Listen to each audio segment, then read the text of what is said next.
Welcome to the Practice You podcast. My name is Elena Brower.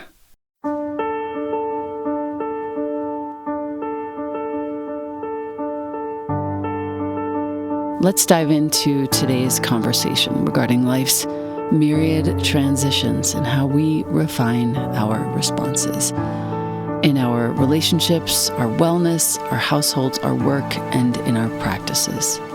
You are invited to learn and love and listen with me. Welcome to Practice You.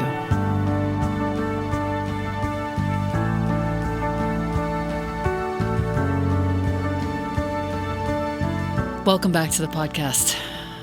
I'm having a little bit of hero worship at the moment, and I want to introduce you to my next guest in a way that feels grounded. This is someone whom I've read for a couple of years now, who is truly a hero to me in the most earthbound sense of the word. Osho Zenju Earthlyn. Marselean Manuel is a poet, an author, an ordained Zen priest and medicine woman of the drum. She was born in Los Angeles. She's the middle daughter of Lawrence Manuel Jr. and Alvesta Pierre Manuel, who both migrated from rural Louisiana. Zenju Osho was raised in Los Angeles with her older and younger sisters, and as a child she was referred to by the name her mother gave her, Earthlyn. Her middle name, Marselean, was her grandmother's name, and Zenju is a dharma name. Osho is a title meaning Zen teacher. She is the dharma heir of Buddha and the late Zenkei Blanche Hartman, who is literally one of my top 5 favorite writers of all time. She's in the Shunryu Suzuki Roshi lineage through the San Francisco Zen Center. She's served as Shuso, which basically means head student, along with Kiku Christina Lenher Roshi, and her Dharma transmission was completed by Osho Shosan Victoria Austin. Prior to entering Zen Buddhism, Zenju practiced in the Nichiren Soka Gakkai tradition for 15 years. Then she entered Zen in 2001 and began again as a beginner on this path. What's most important, though, is that Zenju's practice is influenced heavily by Native American and African indigenous traditions. She participated in ceremony with Ifa diviners from Dahomey, Africa. She briefly studied Yoruba. She was raised in the Church of Christ, where she was an avid reader of the Bible and adored the true mystic teachings on Christ's path well into her adulthood. She also holds, I'm almost there. This is so important to know all of these things for our listener. She also holds a PhD, and she formerly worked for decades as a social science researcher, development director for nonprofit orgs and those serving women and girls, cultural arts, and mental health. So many of my friends will be just tickled to listen to this episode, and I want to thank you for being here. I'm bowing deeply. Thank you. Yes. Okay, so in front of me on the floor is Zenkei Blanche's book, Seeds for a Boundless Life. And if you're listening to us right now, our listener, Seeds for a Boundless Life is a really good place to start. Zenkei Blanche Hartman, and this is Osho Zenju's teacher. But 2 books of yours have blown my heart open and have literally, as though taking me by the back of my neck like a puppy, placed me squarely on the path and put me into the Zendo at Upaya down the road. Your books, The Deepest Peace, and then following shortly thereafter, that was really the one that did it. You did me in. But then shortly thereafter, it was the Shamanic Bones of Zen, which came out earlier this year. First of all, the importance that you place on ritual and ceremony in the context of Zen practice is by far, I think, the most important book I've read this year for my own personal exploration. And I would like to start with a question about your own journey. You were running yourself ragged as the sort of support system for a couple of nonprofits for a long time. You stepped off the path. How did that happen? I think I was more like pushed off the path. I'm always pushed. Thank goodness. I think all the gateways, all the thresholds, whichever word you want to use, have been presented, and I get pushed in. But there's that little opportunity you can like run back out the door, right? Yes. But I think what sucks me in is the curiosity, and I'm very much a Black Panther. We need you. Yeah, and more than 9 lives. And so I was curious. I went in to look. And because of that, I could continue walking, in the meadow of Buddhism, period. And starting with Nichiren tradition and then moving into Soto Zen. And not knowing what either one of them were, not interested in Buddha, not interested in Buddhism, but just interested in healing and transformation and peace. And I think that's why the ancestors pushed me through this gateway. Thank you. I'm going to bring us into your book, The Deepest Peace, on page 55. This particular section is called The Naked Nothing, Joy in Just Sitting. And we happened to finish the fall practice period recently, and it was all about shikantaza, which is the Japanese word for just sitting. I know personally several of my listeners who need to hear the following passage many, many times. You will love hearing this, and you will understand why it is that I finally can sit for 2 hours a day, 1 hour at a time. Oh, you must love to sit, says the student. I nod again. Quote, sitting with silence, listening, is my way, my life. It has nothing to do with Zen, nothing to do with Buddhism. It has nothing to do with pleasure or joy. It has everything to do with being awake to this life and how I come awake. Being in the great awareness of the earth brings peace.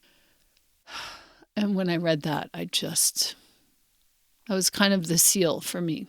I knew that it would be fine.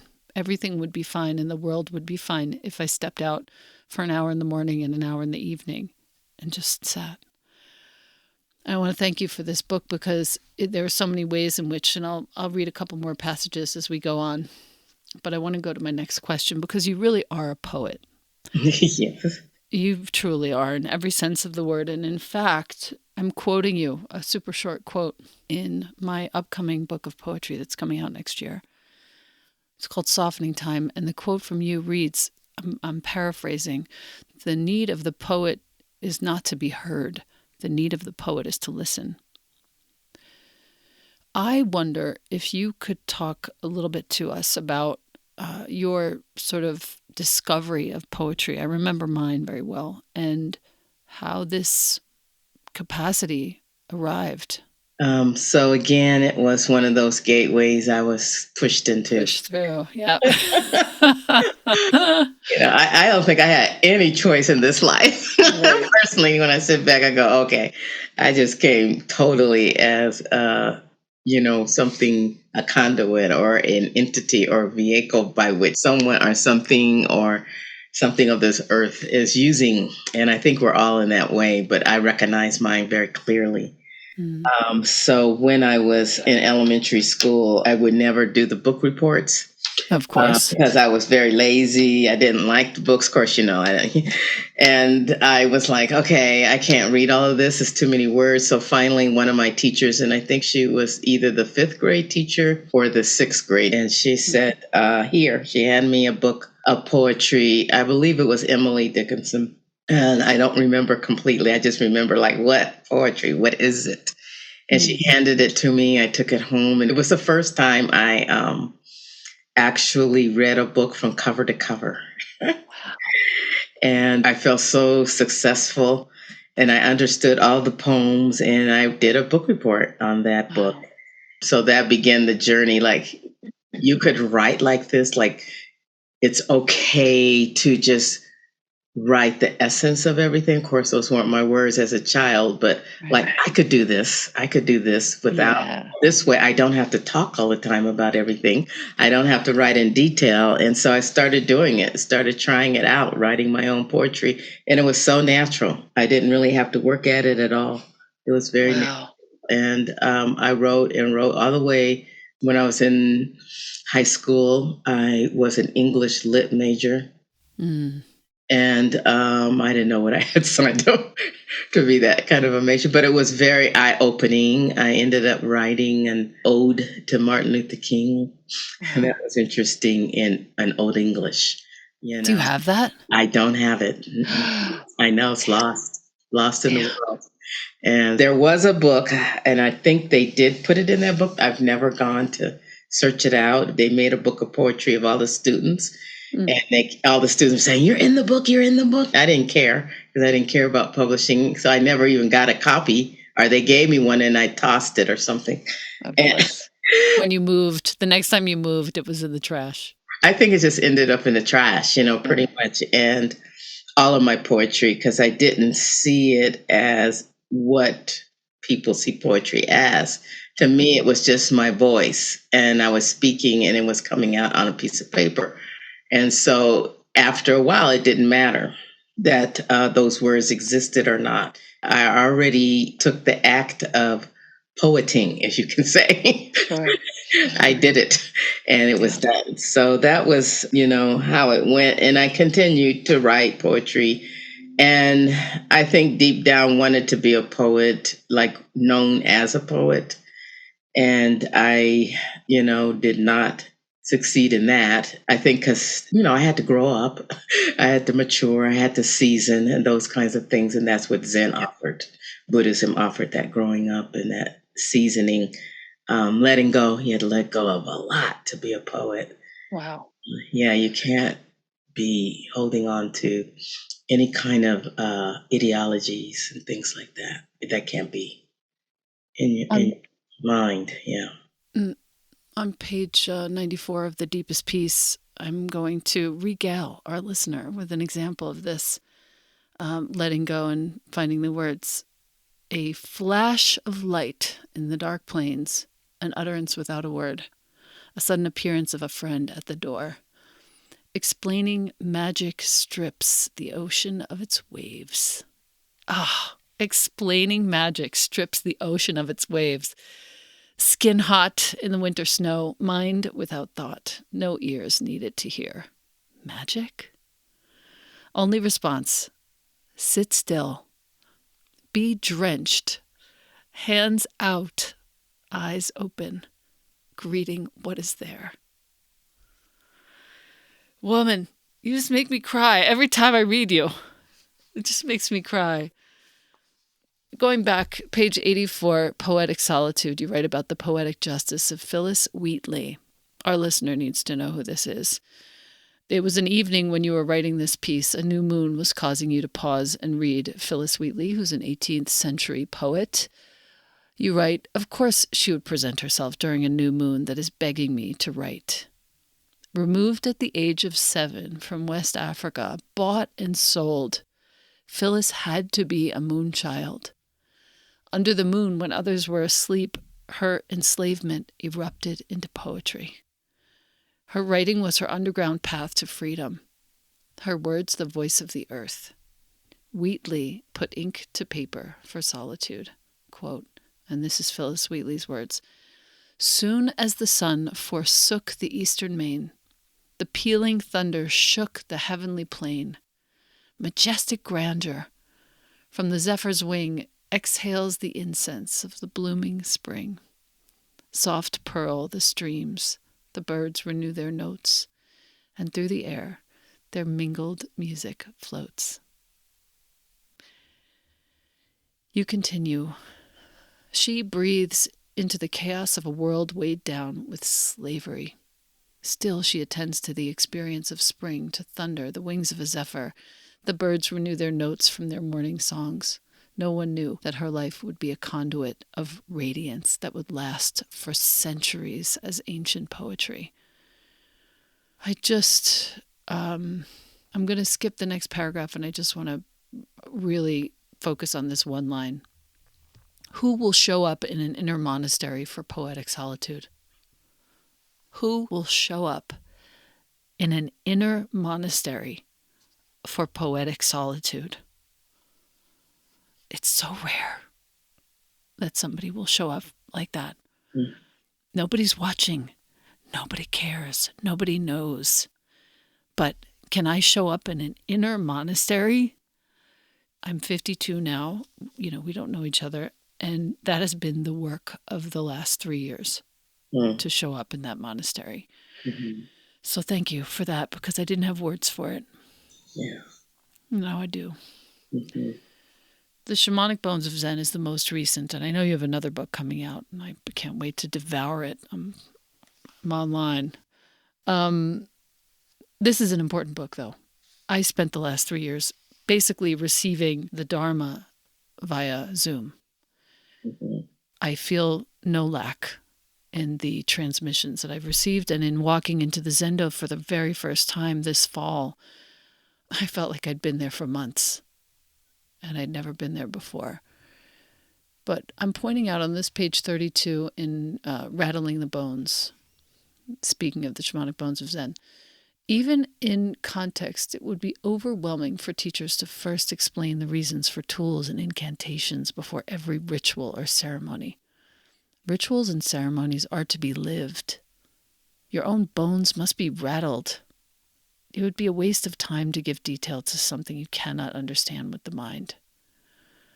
So this is really important, because there are so many rituals and ceremonies and chants and mantras and gasho and all the, every way that you have to place your hands at certain moments.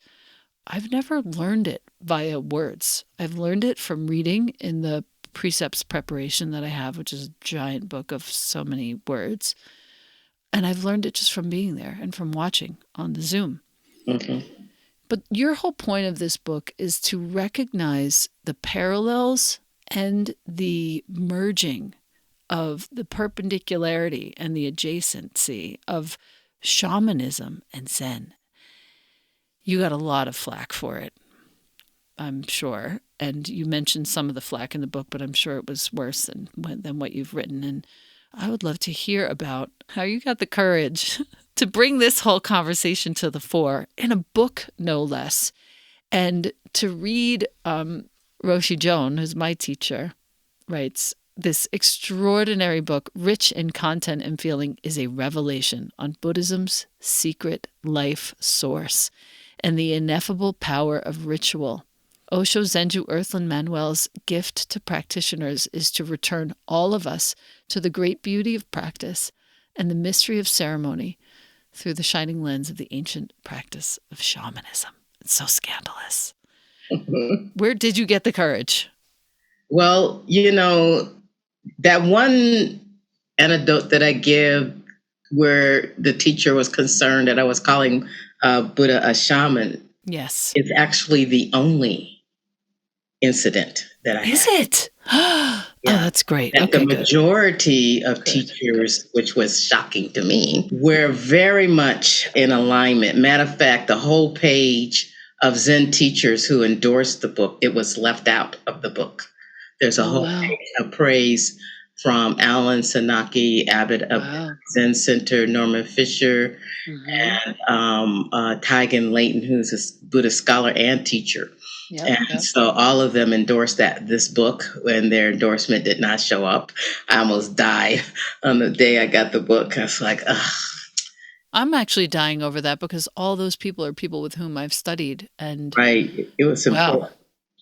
I was like, left out all the, they had Joan, but, the other teachers that, they spent time reading, and Taigen spent a lot of time. We talked a lot about what I was writing, and it's nothing new. It's new in the secular world, but in the academic world, they've been writing books about, the shamanic bones of Zen, The daily devotion to things unseen. Mm-hmm. I've highlighted a lot. The whole book is basically dog-eared, almost every other page. I'll read a couple of things. What would happen if we were to treat Buddhism as the shamanic practice that it is? I believe the way the practice is transmitted might be different. Rather than create what we think is peace, harmony, oneness, and the like, we would relate to the tradition as a path in which to experience the absolute truths of life. That's what I've experienced.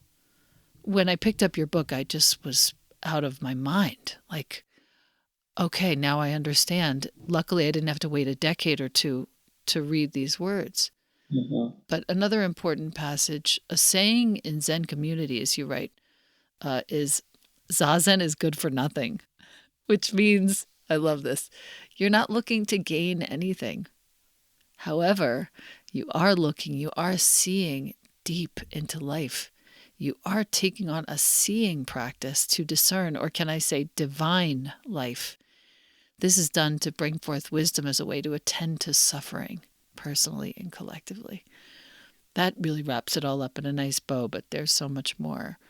There's a certain exclusion of the quote-unquote magic from Buddhism. In the Zen tradition, especially the Soto Zen, with which you and I study and sit, it could seem from the outside quite rigid. I feel the magic, but that's because I have Roshi Joan as my teacher, I have you as my teacher, I have Taigen Dan as my teacher, Kathy Fisher, Zenkei Blanche through her words in her book. These are all women, except for Taigen Dan, of course, who have, really steeped themselves deeply in the rituals and ceremonies, and therefore the sort of juice, I don't want to use that word, but that's what I'm feeling, comes through in the transmission of the Dharma. I think what you're doing and how you're sharing it is the most important teaching of my young life. I'm glad to hear that. And you do know that the Seeds for a Boundless Life, I put that book together too for Blanche. Yeah. Oh, I have the chills. Yeah, she had nothing to do with it, really. Yeah, she didn't. You did. Yeah, she was getting closer to the dying process. And so I got all her works as much as I could get. And so, she didn't really get a chance to read the books. Victoria Austin read some of it to her. She saw it. There's a picture I have of her in her bed at the nursing facility, her smiling with her book, and she's holding her book. And this is what she wanted really badly. And somehow I got chosen to put this book together. And it was a wonderful transmission. This is how she transmitted to me, was listening, to all these talks all at once, and studying her words and her work. And she truly, truly, truly is a disciple of Shunryu Suzuki Roshi. Yes. And that is the way it used to be. We spoke of what our teacher spoke of and nothing else. And books were written by the students, just as I did. Saying that happened with, Shunryu Suzuki Roshi with, Beginner's Mind, that the student writes the book so that the ego of the teacher is not within the book.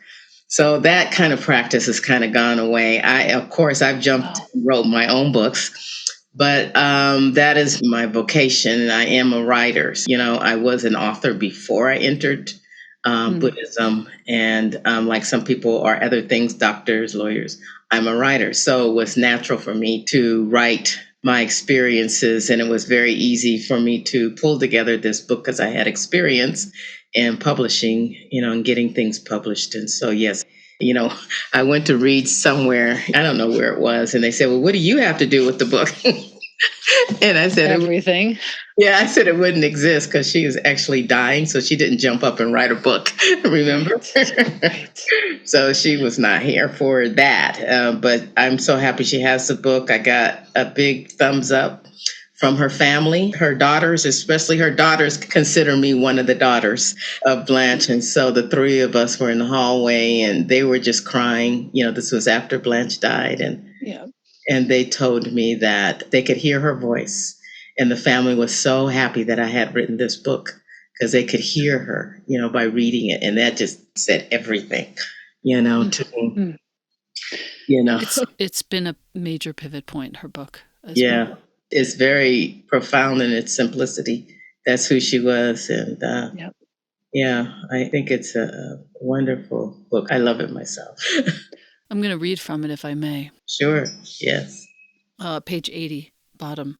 What is this intimacy? It begins with yourself, becoming completely intimate with yourself. Through this intimacy with yourself, the possibility of being intimate with another arises. Because he was so intimate with himself, Suzuki Roshi could meet me completely when I bowed to him and jump up and bow back to me before I even knew it. When I was remembering one such moment, I had this deep pain, wondering, will I ever be able to meet anyone as completely as he meets me?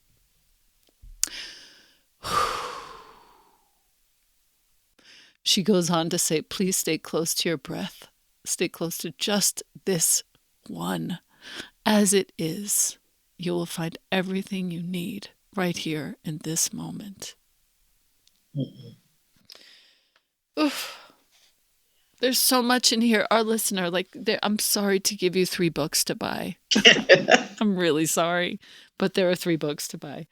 I'm going to say again, Zenkei Blanche Hartman, who is Zenju Earthlyn's teacher. Her book is called Seeds for a Boundless Life. Zenju Earthlyn's books, The Deepest Peace, The Shamanic Bones of Zen. There are other books. Sanctuary is one of them that's so beautiful. Opening to Darkness is the next one. Yikes. I'm so excited I could burst. When is this coming out?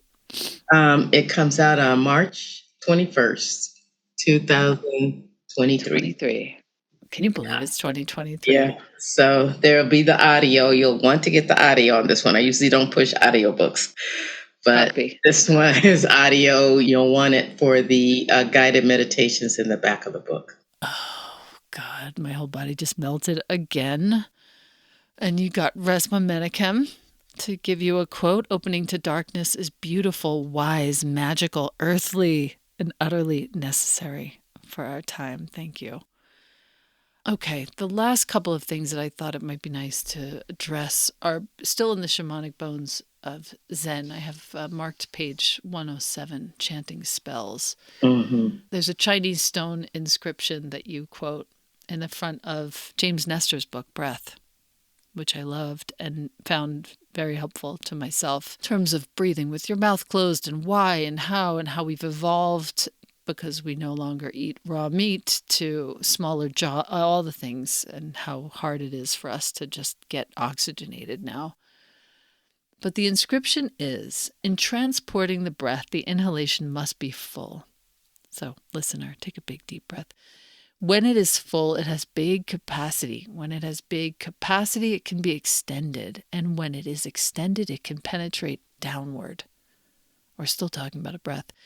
When it penetrates downward, it will become calmly settled. When it is calmly settled, it will be strong and firm. When it is strong and firm, it will germinate. And when it germinates, it will grow. When it grows, it will retreat upward. When it retreats upward, it will reach the top of the head. The secret power of providence moves above. The secret power of the earth moves below. He who follows this will live. He who acts against this will die. Okay, if anyone needs a conversation about where the hara is and how to access it, it's that passage right there. The soft belly of the hara, chi or chi, however you say it, that your life energy is all about that passage. Listen to it again if you want to, just back up. The ritual of Zazen is what I would like to talk about next from this book. And you talk about it a fair amount, but I want to hear in your words. Let's say our listener is someone who is really struggling to just get a practice together at all.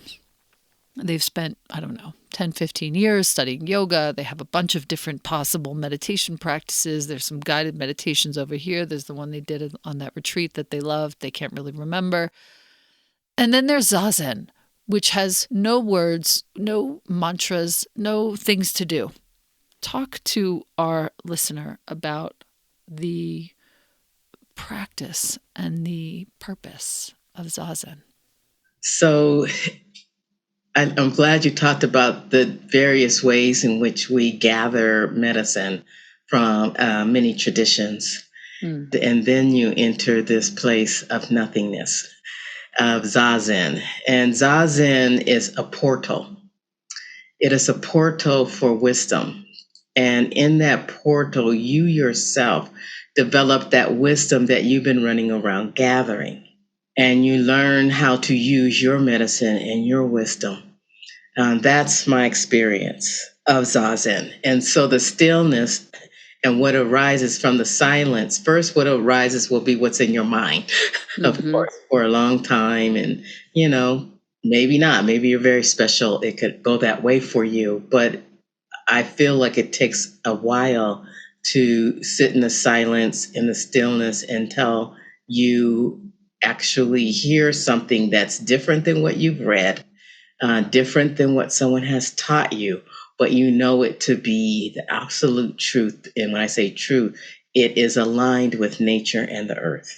And so that is what I experienced in Zazen over the many years. Also in chanting. Yes, please. Chanting gives you the rhythm that goes along with that stillness and silence. So someone told me once, well, there's no drums in Zazen. I said, oh, yes, there is. There's so much rhythm in the chanting. And then there's the bell. The bell is a metal drum. And then there's the makugyo, which is a wooden drum. And then sometimes a taiko drum. So there's always a drum, I think, in every spiritual or religious practice. And this is because all of these paths and traditions have an indigenous bone, that the indigenous bone is the voice of the drum, really, actually. And then from that, there's the practice is created. So even in Christianity, it's the same thing, but it's gotten lost and turned into a tool, to use. So you could do that with Buddhism as well. You could turn it into a tool. And once you turn it into a tool and concretize it into something like a hammer, there's only one use for it, and that is to hammer the nail.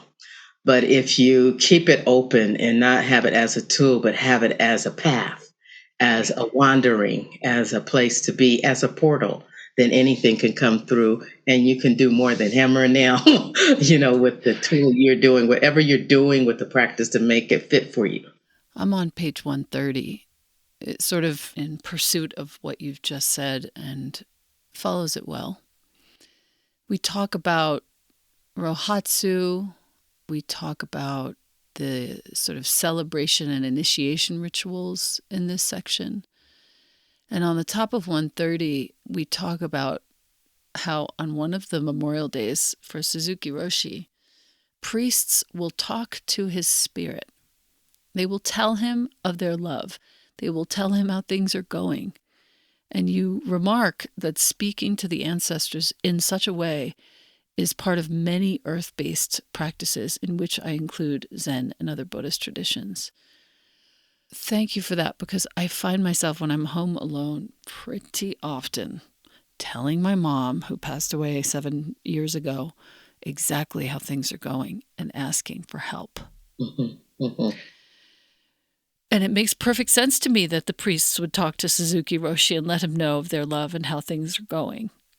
And I feel so strongly that we should be talking about this more. Like, go ahead and talk to your people, talk to your ancestors. If you're listening to us right now, go ahead, ask some questions, tell them how things are going. You can hear them. Don't doubt it for one moment that their voice is audible in your soul. Anyway, I just want to say thank you for that. Anything else to add to that? Yeah, is if just listening to yourself, that is listening to the ancestors, because we are them. They're not somewhere else. They're right here inside us. We are them. We have their hands. We have their eyes. We have their voices. We have everything. They gave us everything.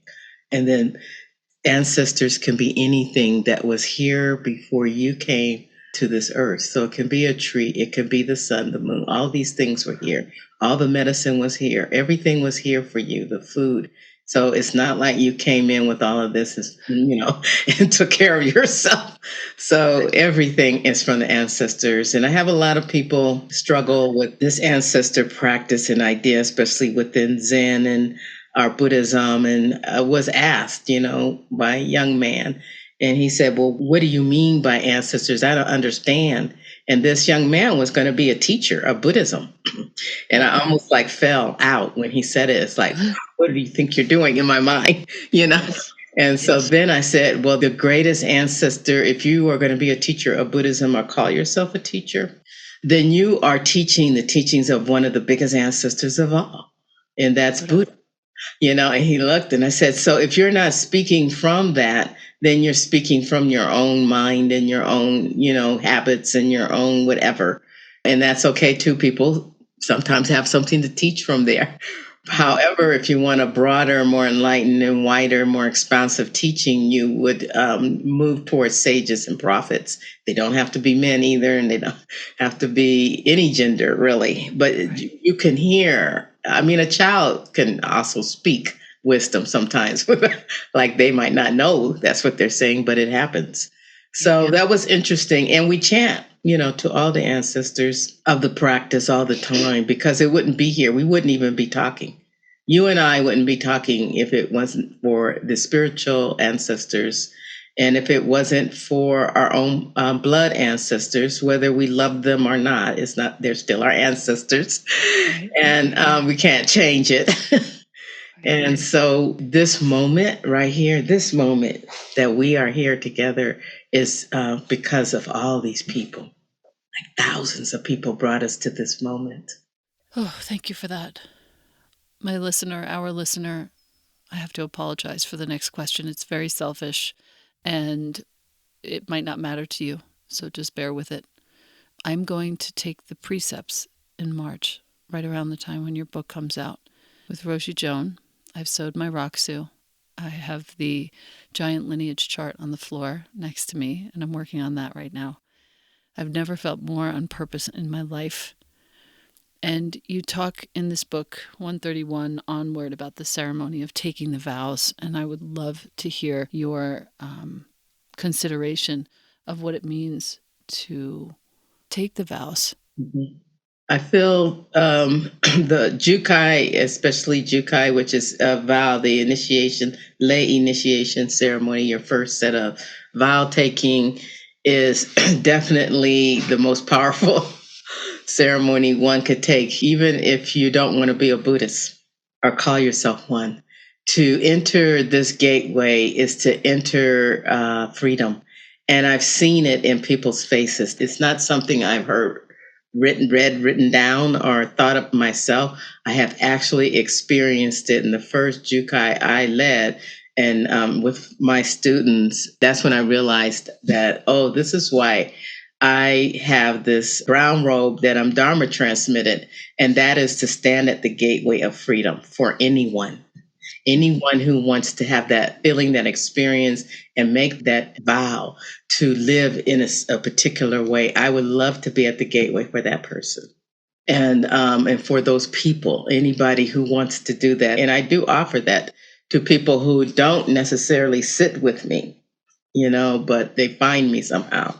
And I feel that it's important to enter this gateway. You get a new name. And what I tell my students is this new name that I'm giving you, Dharma name, is a name of a life that has not been oppressed. It has not experienced oppression. It's your freedom name. It's your name of liberation. And to walk with it in that way. And they don't have to take on that name. They can keep it. I think they can go on. Some of them I don't think they should go with the name. It depends on who they are. But that name is still there, still for them. And I really work hard on those names. First, I sit with the students 9 months, and then I have a tea with their friends and family and talk about the person. The person just has to sit there being quiet, in their tea, and their friends and family, will talk about them based on the questions that are asked. This is a process created by Shosan Victoria Austin. It's nothing but tears and heart in this ceremony. And it's amazing. And people, they don't just talk willy-nilly about somebody. It's mostly related to, when you see nature what in nature makes you think of so and so? If this person were fully liberated, what would it look like? All these kinds of things. And so these questions are asked, and then I go and dream the name. Mm. And then you get the dreamed up name when the ceremony starts and it begins, because your name comes out very early in the way we have the ceremony laid out. And the friends and family feel a part of that name because they were at the tea, right? And they don't get to hear the name until the ceremony. So they're like, sometimes they're very surprised how it comes out. It's a way of bringing in divination and intuition and insight, like in a different way than just, picking a name that, oh, this sounds good, because it might not be good, for the person to walk in terms of freedom. Yeah. In terms of liberation. Yeah. The chilling part is the name that has not been oppressed for me. You were born on my grandmother's birthday. My grandmother Belle, so important to me. My first real boyfriend's mom, also, same birthday. On page 141, going into 142, you talk about the chant called the Gate of Sweet Dew. I think it's important for our listener to check that one out if you can, the Gate of Sweet Dew. It's part of the Zen ceremony of Seijiki. Am I saying that correctly? That's right. Which is shamanic to the core. You're right. One of the most important ceremonies of the year. It honors the ancestors and the spirit world. It is the ancestors and the spirit world. And the chant goes like this: giving rise to the awakened mind, we unconditionally offer up a bowl of pure food to all the hungry ghosts in every land, to the farthest reaches of vast emptiness in the 10 directions, including every atom throughout the entire Dharma realm. We invite all our departed ancestors going back to ancient times, the spirits dwelling in mountains, rivers, and earth, as well as rough demonic spirits from the untamed wilderness, to come and gather here.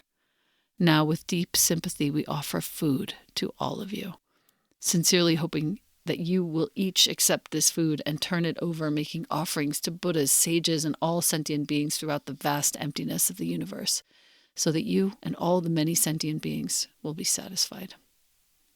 It goes on. It's just so powerful. I wept and highlighted the entire verse. There are tears, like the page has little wrinkles from my tears. But this, to our listener, this just gives you a slight idea of the importance of this book. As Zenju Earthlyn ends this book, she writes, "We don't know who or what we are, why we are here, and where we are going. Zen rituals and ceremonies can act as a mirror in the dark unknown of the present and in the light of the ancient past. Is there a willingness to look in the mirror and see a reflection of ourselves without any notions of Zen or Zen practice? Can we go through the flesh of the tradition as presented and consider the bones? The teachings received in talks and books are a reflection of the truth, but not the truth itself. To engage the body and mind in ritual and ceremony will reveal the soul and spirit of your own life." And there you just very properly leave us at the door, at the portal. Like, go, please go. Then you give us a little kick in the ass. Yeah, right. Just a little one. Yeah. I would love to hear, lastly, about your process of moving. We have a lot of writers who listen to this podcast. And your process of moving into a new project, the Opening to Darkness. The subtext, by the way, our listener, is 8 gateways for being with the absence of light in unsettling times. How do you start a book project? What happens? Is it the same as the Black Angel Oracle cards, where Zenju's dream that she had, literally a dream that she had back in the day? It was her first publishing project and it led to so many other things. How do you start a project like this one? So they're never projects until they go to the publisher, to me.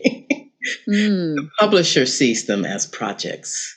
And that always scares me because I'm not really good at projects. But how funny. That is. But I'm very good at listening. And my listening in the silence and witnessing and observing. So I have always been a child of exploration, and I explore the nature of life. And some people explore space, but I explore the nature of life. It's just fascinating to me. And it always has been since I was a child. And I think that that's why religion and spirituality were very dear to me, even as a child. So the work that I feel comes through me, so things happen at the same time. They're not my plan. Like when I was doing my teacher's book, Zenkei Blanche Hartman's book, Seeds for a Boundless Life, I was also doing the Way of Tenderness, which we haven't mentioned, the Way of Tenderness. Yes, Awakening through race, sexuality, and gender. So those were happening at the same time, which was fascinating to be receiving all of this transmission from Zenkei Blanche Hartman. And I'm writing about my own experience of awakening using race, sexuality, and gender. So the book is not about those things, it's about awakening. But I was talking about it, and it was just massaging themselves, these two books together, and then they came into being. And so the deepest piece was already being written inside me. They're usually already being written inside my heart and my body and soul. And Parallax called and said, "Hey, would you like to write a book for us?" And I was like, oh no. And I said, "Wait a minute. Oh, I've been writing all this poetry." But I was very afraid that when they saw it, they would go, "This is not poetry." Because that's the project part, right? It has to be right, perfect. It has to fit into these boxes. It has to be this. It has to be that. And I don't know what it has to be, right? Really, I don't know. I don't have an MFA. I was going to get one, but I didn't do it. Life had other plans. I didn't do it. It just didn't happen. And so these books are all the time. I feel like my name shouldn't go on them. I think I've seen a couple of books called Anonymous. And I had an idea to do that with the Oracle as well, is to be anonymous and not to be the face of it, because it's work that's coming through me that I feel I'd like to share. So I was just saying to other people, none of my books tell you how to live. None of them. I will never do that. How to live, because I don't know how to live. But I will share with you what I've explored and what has come to me about living. And that's what these books are about. That's it. I always talk about, I'm not an author. Got it. And I read a lot of your writing, and it was important for a lot of the women of color who found you because of the Black Angel Oracle deck to be empowered by the presence of someone who looked like them, putting this through. Right. Listening and producing it. Right. Yeah. And at a wide level, because I ask people to go forth and name to me any Black spiritual teachers with the big name any women. You can just say Pema, Pema Chodron. You can say just Pema, you can say Reverend Angel. But I'm talking about mass. Back then. Yeah. Even now, massive, because I've been interviewing people. I say, can you name spiritual teachers like an Eckhart Tolle, like in that way? That's so huge. That's crossed the boundary of religion and spirituality and into the world in the way that people consider that person a major spiritual teacher. Now, I mean, Angel might be. I'm just saying that, but most people do not. No, but broadly known, like a household name. Yeah, because not supported, not seen, Black women not being seen as spiritual teachers. Wow. I've had that conversation with even Reverend Angel. Our work is out there, we work as hard, but there is a ceiling. We're definitely widespread among Buddhist circles, and then a few others, like the universities call me all the time. Right. So my books are in the university. I think The Way of Tenderness is that one in the university realm. I want to talk about that one for a minute, actually, if I could. This is really a telling of your experiences with Buddhism and how that has related to race, sexuality, gender.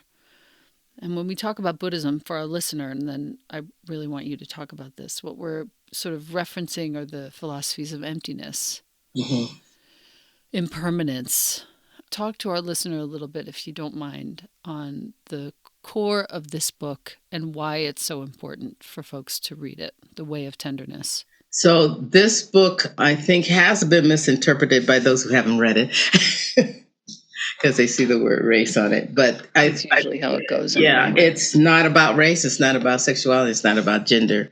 The most important word on that title is awakening through. So each one of us has a gateway in which we awaken. And my gateway was working and asking questions and having a quest with Buddha, about this gateway I live in, race, sexuality, and gender, and more.